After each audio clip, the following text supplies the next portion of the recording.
Hi everyone, this is robin और एक बार फिर से मैं आप सभी को वेलकम करता हूं हमारे इस सेशन में, जहां पर मैं एसपी बख्शी की बुक को रेफरेंस लेते हुए आपके साथ डिस्कशन करूंगा फ्रेजल वर्ब्स पे। ये हमारे इस डिस्कशन का पहला पार्ट होगा। ऐसे ही मेरे और भी काफ़ी सारे पार्ट एसपी बख्शी को रेफरेंस लेते हुए चल रहे हैं। मैंने ईडियम्स पर आपके 5-6 सेशंस ले लिए हैं, प्रीपोजिशंस, एंड उसके साथ साथ मैंने आपके वन वर्ड सब्स्टिट्यूशन पे भी कुछ सेशंस लिए हैं। उन सभी को मैं ट्राई करूँगा कि प्लेलिस्ट के ही लिंक आपको डिस्क्रिप्शन में डलवा दूँ, तो वहाँ पर डिस्क्रिप्शन में जाकर उन लिंक्स पर क्लिक करके आप उन पार्ट्स को भी देख सकते हैं।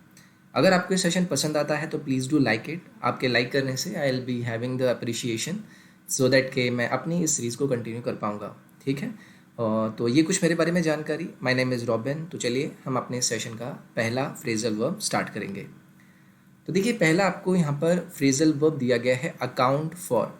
अकाउंट फॉर का अर्थ होता है कि अगर आप किसी चीज़ को लेके किसी व्यक्ति को या किसी भी ऑर्गेनाइजेशन को जवाबदेह होते हैं, यानी कि आपकी उसको लेके रिस्पॉन्सिबिलिटी बन जाती है।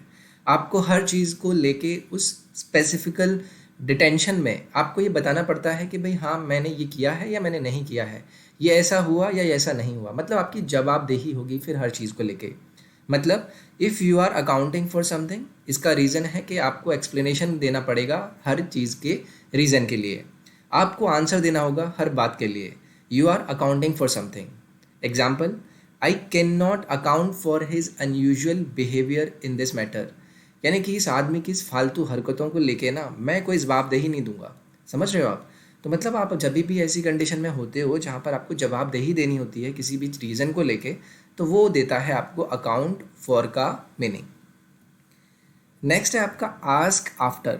तो देखिए, आस्क आफ्टर का अर्थ यूजुअली होता है अगर आप किसी से किसी का हाल चाल पूछते हैं। Means you are asking about the welfare of someone, या फिर आप उसके बारे में इंक्वायरी कर रहे हैं। बट वो इंक्वायरी किस चीज़ से रिलेटेड होगी? आपकी वेलफेयर से। भाई वो कैसा है, क्या हाल चाल है, उसकी तबीयत कैसी है, इज़ ही गुड इनफ, मतलब वो उसकी हेल्थ वगैरह कैसी है। ठीक है, तो इस तरीके की चीज़ों में आप जो फ्रेजल वर्ब यूज़ करते हैं वो करते हैं ask after. Example, I met your brother at the party, he asked after you. यानी कि मैं आपके भाई से पार्टी में मिला था और उसने मुझसे आपके हाल चाल पूछे। ठीक है, तो आस्क आफ्टर का अर्थ हो जाएगा आपका किसी के हाल चाल पूछना। नेक्स्ट है आपका आस्क फॉर। देखिए, आपने पिछले जो आपने फ्रेजल वर्ब देखा आस्क आफ्टर, आस्क आफ्टर ने आपने ये जाना कि भाई मैंने किसी के हाल चाल को लेके पूछा था। अब यहीं मैं आस्क के साथ अगर फॉर लगा दूँ, आस्क फॉर का अर्थ हो जाएगा कि अगर आप किसी से रिक्वेस्ट करते हैं किसी भी चीज़ के लिए। Example, she asked for a glass of water. मतलब उसने पानी के ग्लास के लिए क्या की? रिक्वेस्ट की। So if you are asking for something, मतलब आप किसी से रिक्वेस्ट कर रहे हैं, वो कोई भी चीज़ हो सकती है। ठीक है, आप ये बोल सकते हैं, sir I am asking for you about the next class. ठीक है, मैं आपसे ये रिक्वेस्ट करना चाहता हूँ कि भाई नेक्स्ट क्लास कब होने वाली है। ठीक है, तो आस्क फॉर का अर्थ आएगा से आपको समझ में आ गया होगा, आसान भी है। ये हो गया आपका आस्क फॉर। नेक्स्ट है आपका बैक आउट। तो देखिए, ये तो बहुत ही आसान है। बैक आउट कर जाना, वो बैक आउट कर गया, रिंग से वो बैक आउट कर गया, ग्राउंड से वो बैक आउट कर गया। मतलब उसकी हवा निकल गई एक तरह से और उसने क्या किया? अपने प्रॉमिस से विड्रॉ कर लिया। आप बोलते हैं ना भाई बैकआउट कर गया, वो बैकआउट कर गया, मतलब वो पीछे चला गया, उसने पीछे कदम ले लिए, वो डर गया या कोई भी रीज़न हो सकता है। बैकआउट करना मतलब अपने आप को किसी प्रॉमिस से विड्रॉ करा लेना। Example, he agreed to help but backed out at the last moment. मतलब वैसे तो उसने हेल्प करने के लिए मुझे एग्री किया था, बट लास्ट मोमेंट पे क्या किया? वो पीछे हट गया, यानी कि उसने बैकआउट कर लिया। नेक्स्ट है आपका बी इन फॉर। तो देखिए, बी इन फॉर का जो अर्थ निकलता है ना, वो नेगेटिव मीनिंग से एक्चुअली रिलेट करता है। नेगेटिव मीनिंग का मेरा करने का मतलब ये है कि आप किसी को ये बता रहे हैं कि किसी चीज़ का होना से रिलेटेड आप किसी को एड्रेस करना चाहते हैं। एग्जाम्पल के थ्रू समझिए इसे। On account of his bad habits he is in for trouble. मतलब अपनी बुरी आदतों की वजह से है ना, वो किस चीज़ में फंस गया है? He is in for trouble, यानी कि वो ट्रबल में फंस गया है, परेशानी में फंस गया, अब इसकी लगने वाली है। ठीक है, तो if someone is in somewhere, यानी कि ही इज़ इन फॉर, तो यानी कि आप बता रहे हैं कि भाई वो किसी चीज़ में फंसने वाला है, which is in a negative sentence. Negative यानी कि किसी के लिए बुरा होना या फिर अनप्लीजेंट सेंस देता है वो आपको। नेक्स्ट है आपका बियर अवे। बियर अवे, तो देखिए बियर के साथ और भी काफ़ी सारे वर्ड्स होते हैं, लेकिन जब आप बियर के साथ अवे यूज़ करते हैं तो आप बात करते हैं किसी चीज़ पर विजय प्राप्त करना। जैसे कि मैंने आपसे कहा कि बियर अवे, तो आप बोलेंगे कि हाँ भाई यहाँ पर ना मेरी विजय से रिलेटेड बात है, मेरी विनिंग से रिलेटेड बात है। Example, Suhani bore away the first prize in the dance competition. तो डांस कॉम्पिटिशन में सुहानी ने क्या किया, पहला प्राइज जीता। जीते के लिए आपने क्या लगाया, bore away. As this sentence is related to the past thing, तो आपने बियर अवे का कर दिया क्या, बोर अवे। तो ये हो गया आपका बियर अवे, जिसका अर्थ होता है किसी चीज़ को जीतना। अब बियर के साथ जब आप ओन या अपॉन लगा लेते हैं तो आप बात करते हैं किसी चीज़ के रेलिवेंट होने की।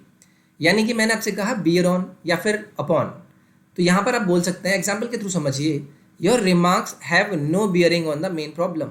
मतलब जो आप बात कर रहे हैं ना वो फिजूल की हैं, उनका कोई मतलब ही नहीं है, ऊट पटांग बात कर रहे हो यार तुम, ठीक है। तो ये वाला जो सेंस देता है वो आपको देता है क्या, बियर अपॉन या फिर ऑन। सो एग्जाम्पल आपको समझ में आ गया कि भाई मैं अगर किसी चीज़ की रेलिवेंसी की होने की बात करता हूँ तो वहाँ पर मेरा अर्थ क्या निकलता है, बियर ऑन या अपॉन। नेक्स्ट है आपका बियर आउट। देखिए बियर आउट का अर्थ आपका निकलेगा कि अगर आप किसी के आर्ग्यूमेंट या फिर किसी से रिलेटेड बातों को सपोर्ट करते हैं, यू आर कोरोबोरेटिंग समथिंग, आप उससे सहमत हैं। Example, I am sure my classmates will beer out with my statement. तो विद नहीं लगाएंगे कभी भी आप, बियर आउट विद नहीं लगाएंगे। बियर आउट भी अपने आप में वो रिलेटेड सेंस दे देता है दैट आई एम श्योर जो मेरे क्लासमेट हैं वो मेरे स्टेटमेंट से क्या करेंगे, सपोर्ट करेंगे मेरे स्टेटमेंट को, मेरे साथ बने रहेंगे, ठीक है। तो ये हो गया आपका बियर आउट, जिसका अर्थ होता है किसी आर्ग्यूमेंट को जब आप सपोर्ट करते हैं। नेक्स्ट है आपका बियर विद। देखिए bear with, bear out, bear on upon, bear away, हर चीज़ अपने एक अलग सेंस लेकर आ रही है। इन चीज़ को आप थोड़ा ध्यान से समझिएगा, एग्जाम्पल के थ्रू अपने अंदर एक पिक्चर बनाइएगा। जब मैंने बात करी बियर विद, बियर विद का अर्थ होता है अगर आप किसी के साथ पेशेंस शो कर रहे हैं, मतलब वो आपको गुस्सा दिला रहा है बट स्टिल ना आप कोशिश कर रहे हैं कि मैं ना उसको झापड़ ना लगा दूँ, समझ रहे हो आप।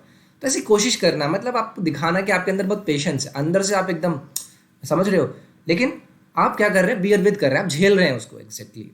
Example, in view of the heavy losses suffered by the company the shareholders were requested to bear with. यानी कि वैसे तो देखिए कंपनी को बहुत सारे क्या हुए, हैवी लॉसेस हुए, लेकिन जो शेयर होल्डर्स थे उनको रिक्वेस्ट किया गया कि भाई आप थोड़ा ना पेशेंस रखें, थोड़ा पेशेंस दिखाएं, कुछ भी नहीं हो रहा है, हम आपको दिलासा दे रहे हैं कि सब सही हो जाएगा, ठीक है। तो ये हो गया आपका बियर विद। नेक्स्ट है आपका ब्लो आउट। तो देखिए ब्लो आउट का अर्थ होता है किसी चीज़ का बुझ जाना, यानी कि एक्सटिंग्विश बनाना। Example, the candle blew out as the gust of the wind came in. जैसे ही हवा का झोंका आया वैसे ही क्या हो गई, मोमबत्ती बुझ गई। तो ये हो गया आपका ब्लो आउट, जिसका अर्थ हो जाएगा आपका क्या, एक्सटिंग्विश, यानी कि किसी चीज़ का